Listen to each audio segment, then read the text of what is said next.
Assalamualaikum warahmatullahi wabarakatuh. Wah, ketemu lagi dengan Kak Nadi di channelnya Kak Nadi. Kita ngobrolin seputar tentang ekonomi dan bisnis. Dan tentunya sekarang saya kedatangan tamu istimewa nih dari INAIS Bogor, Institut Agama Islam Syahid Kabupaten Bogor. Nah, ini ada Pak Ahmad. Pak Ahmad ini juga salah satu praktisi yang yang sering mengamati terkait perekonomian di sekitar. Ya, kita ngobrol-ngobrol terkait ya dengan Pak Ahmad nih. Pak Ahmad, apa kabar Pak Ahmad? Alhamdulillah sehat. Wah, alhamdulillah luar biasa ya. Nah, sekarang aktivitasnya apa Pak Ahmad? Baik, terima kasih. Kalau setiap aktivitas biasa sebagai pendidikan dan sebagai warga masyarakat biasa, ya karena tugas dan kewajiban sebagai orang pendidikan tidak jauh dari ya persiapan bagaimana membangun masyarakat agar orang itu pintar menghadapi situasi yang segala macam. Oke, nah terkait perkembangan saat ini tuh, Pak Ahmad sendiri melihat bagaimana nih situasi ekonomi dan bisnis yang ada di lingkungan sekitar kita. Oke, baik. Kalau dari sudut pandang saya pribadi, yang dari kacamata saya pribadi, perekonomian kita sekarang itu cenderungnya diglobalkan ya, saya penilainya cenderungnya agak mulai turun ke bawah karena pengaruh dengan situasi dan kondisi yang memang berlangsung selama 3 tahun terakhir. Contohnya yang dulu daya beli masyarakat yang memang disebutnya rata-rata memang mampu, tapi sekarang itu karena kondisi yang kurang stabil, terus memang ada pengaruh politik juga, terus ada juga pengaruh perkembangan ekonomi yang memang kurang nyaman buat orang-orang atau masyarakat kecil buat perusahaan, otomatis daya beli mereka itu akan menurun. Nah, kita kan sekarang lagi ramai juga nih, masyarakat itu dihadapkan dengan banyaknya wirausaha, apalagi UKM ini ya. Nah, UKM juga mengalami dampak yang luar biasa terhadap ekonomi saat ini. Dan dari segi Pak Ahmad sendiri nih, yang sebelumnya yang praktisi akademisi di bidang syariah, nah, ada nggak sih kepikiran terkait pengen go syariah? Kalau saya secara pribadi mengharapkan dari dulu, karena saya juga memang kalau boleh jujur mengharapkan baik dari aktivitas sehari-hari masyarakat ataupun dalam bentuk kegiatan masyarakat yang bersangkutan dengan ekonomi itu harus ada nyambung dengan syariah. Karena seperti ini, syariah itu adalah memang ilmu yang atau disebutnya pendidikan ilmu yang memang dari dulu juga sudah ada.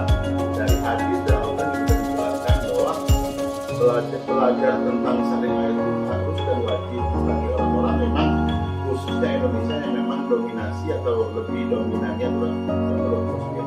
Jadi kalau kita berusaha secara sebaik mungkin, alangkah lebih baiknya syariah secara agama Islam yang memang sekarang itu perkembangan syariah itu agak lumayan.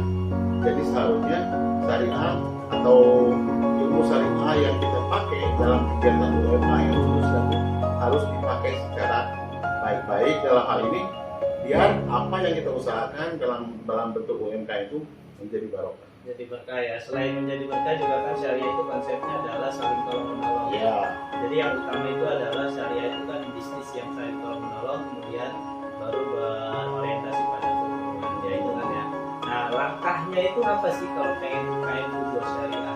Menurut Pak Ahmad sendiri gimana? Karena dari pandangan teman-teman UKM sendiri atau para pelaku bisnis itu syariah itu ya identiknya dengan lembaga keuangan gitu. Padahal kan secara luas bisnis juga semua bisa disyariahkan gitu ya. Nah, langkahnya itu bagaimana kalau supaya agar mudah sekali kita UKM itu bergerak atau beroperasi syariah.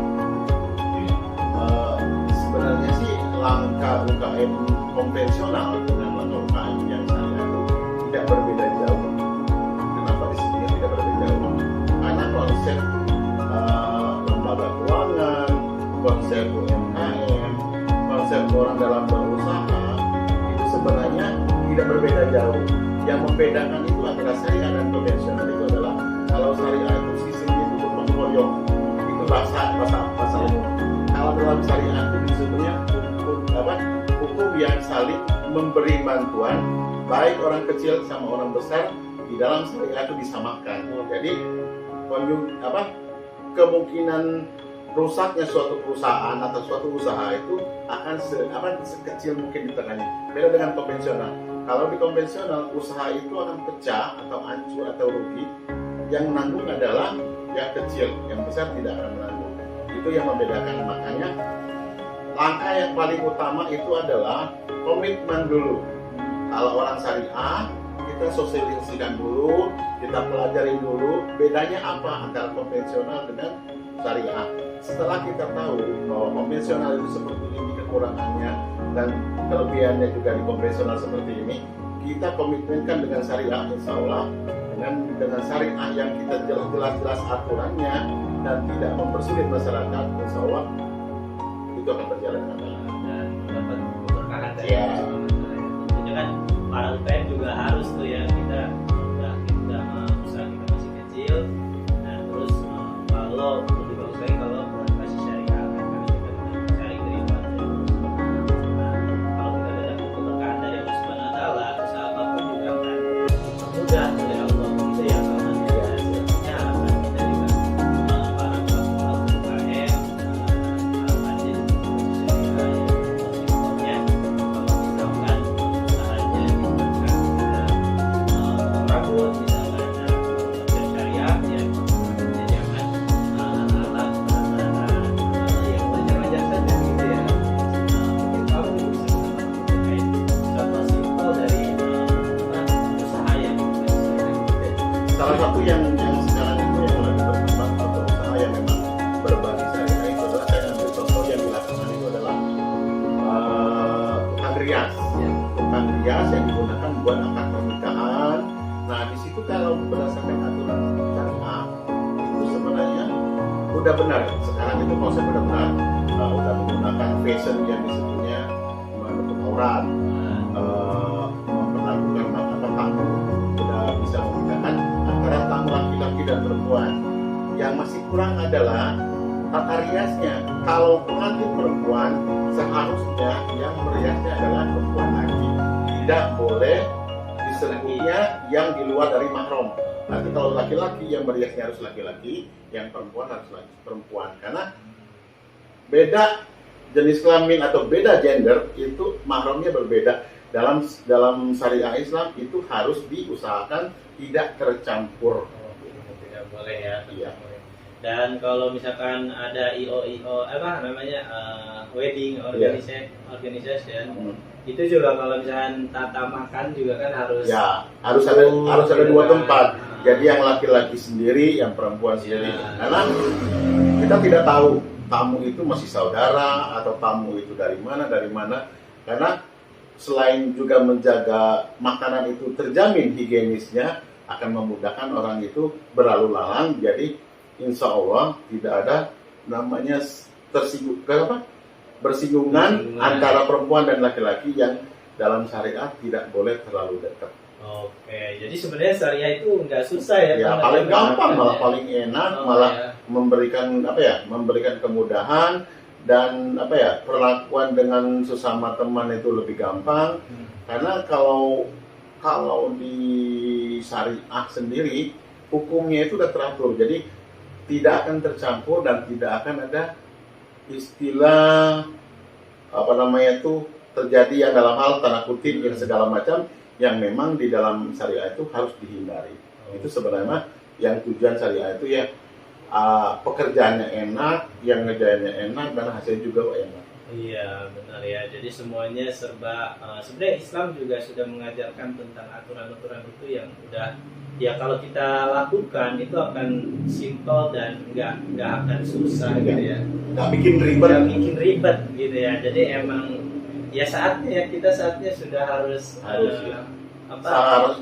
saatnya harus reformasi, berubah dari konvensional ke syariah. Karena syariah itu nggak susah, ya, tinggal kita menerapkan secara disiplinnya. Sekarang kalau ada niat untuk merubah, tata cara berbisnisnya, ya udah saatnya ya sekarang ya saatnya emang peluang untuk syariah juga besar sekali nih para UKM. Jadi nggak usah takut karena bisnis syariah juga sangat menjanjikan ya. Oke, nah kayaknya kita cukup nih ya ngobrol-ngobrol seputar syariah dengan Pak Ahmad nih. Kalau dibahas tentang syariah itu sebenarnya banyak dan tidak akan selesai sampai kapanpun. Wah, ini Cuma kan kayaknya sisinya kita lihat dulu, sisi apa dulu yang kita mau bahas. Iya benar ya. Makanya akan ada kelas selanjutnya nih dengan Pak Ahmad di Breto Institute tentunya. Siap. Ya insya Allah akan kita siapkan Kita sharing dan materi-materi berbagi yang ilmu. terkait dengan UKM Go Syariah ya. Karena kita akan fokus kepada revolusi bisnis Islam. Oke, terima kasih. Sampai ketemu lagi dengan Kang Adi.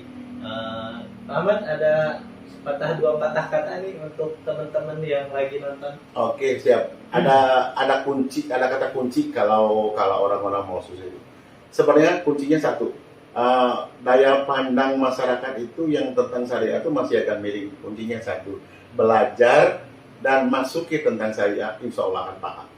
Oke, luar biasa Pak Ahmad. Terima kasih Pak Ahmad. Iya, Sukses sama-sama. Pak Ahmad. Wah, luar biasa. Terima kasih. Assalamualaikum warahmatullahi wabarakatuh. Waalaikumsalam.